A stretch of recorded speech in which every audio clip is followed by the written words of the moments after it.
Di sini kita akan menjelaskan tentang kekuasaan masa VOC di Indonesia dari tahun 1602 sampai dengan 1800. VOC merupakan singkatan dari Verenigde Oost-Indische Compagnie, merupakan kongsi dagang milik Belanda di Indonesia. Latar belakang didirikannya VOC ini adalah awalnya para pedagang Belanda datang ke Indonesia saling bersaing untuk mendapatkan kekayaan sebanyak-banyaknya. Pada masa itu, Belanda sedang berperang melawan Spanyol dan Portugis.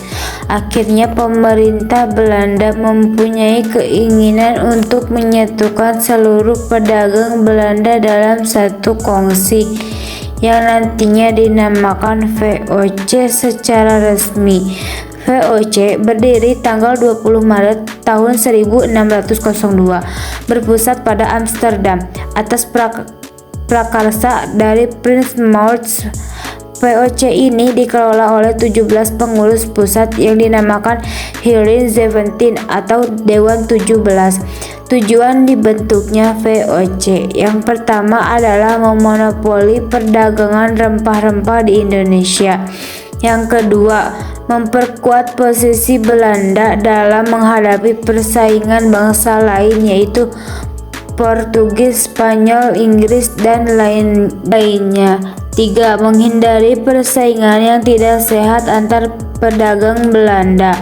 4. Melaksanakan politik kekuasaan di kerajaan-kerajaan yang ada di Indonesia.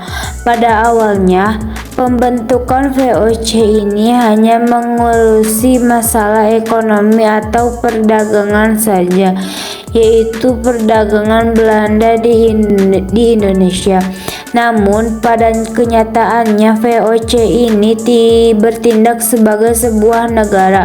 VOC dijadikan sebagai wakil pemerintah di Belanda di Indonesia dalam menjalankan wakil pemerintahan Belanda di Indonesia.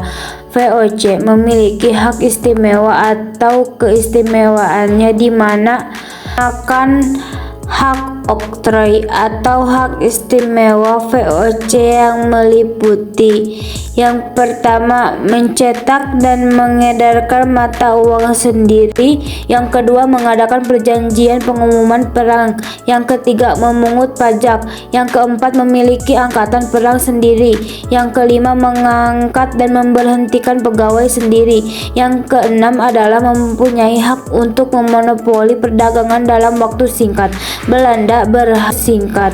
Belanda berhak melawan Portugis di Maluku, merupakan peluang bagi Belanda untuk melakukan monopoli perdagangan di Maluku, dan dalam merealisasikan monopoli perdagangan VOC menerapkan 3 kebijakan. Yang pertama adalah Hongitochen, yaitu pelarian partai yang dilengkapi dengan angkatan perang untuk mengawasi pedagang Maluku atau agar tidak menjual rempah-rempah kepada pedagang selain Belanda. Yang kedua adalah kontingenten, yaitu kewajiban rakyat untuk membayar pajak dalam bentuk hasil bumi. Jadi ini berbeda ya dengan nanti pemerintahan Repes, ini menggunakan sistem uang. Yang ketiga, eksirpasi, yaitu penerbangan nama. Yang ketiga, eksirpasi, yaitu penerbangan nama-nama rempah penduduk agar rempah-rempah tidak berlebihan. Jadi kalau rempah-rempah terlalu banyak, kasihan kayanya akan turun jadi pemerintahan Belanda. VOC itu menerapkan ekstirpasi agar harganya itu tetap stabil atau mahal. Keberhasilan VOC di Indonesia membuat 17 dewan atau Harem 17 kewalahan mengelola VOC, sehingga Harem 17 ini menuju Peter Both atau gubernur VOC sebagai gubernur jenderal pertama di Indonesia. Peter Both dalam melaksanakan kewajibannya melakukan tindakan seperti yang pertama, membangun pos perdagangan yaitu di Ambon dan Maluku, kemudian melakukan perjanjian setelah Batavia berhasil dikuasai oleh Belanda. VOC Batavia ini dijadikan sebagai pusat kekuasaan dan konflik yang terjadi di Indonesia. Kemudian dimanfaatkan oleh VOC untuk memperluas wilayah kekuasaan yang biasanya para penguasa meminta bantuan kepada VOC untuk memperoleh kemenangan. Kemudian VOC meminta imbalan untuk pendidikan kekuasaan dengan mendirikan benteng pertahan salju Gubernur Jenderal Jean Viator John Joen merupakan peletak dasar penjajahan di Indonesia yang sifat kejam, sombong, dan celokang.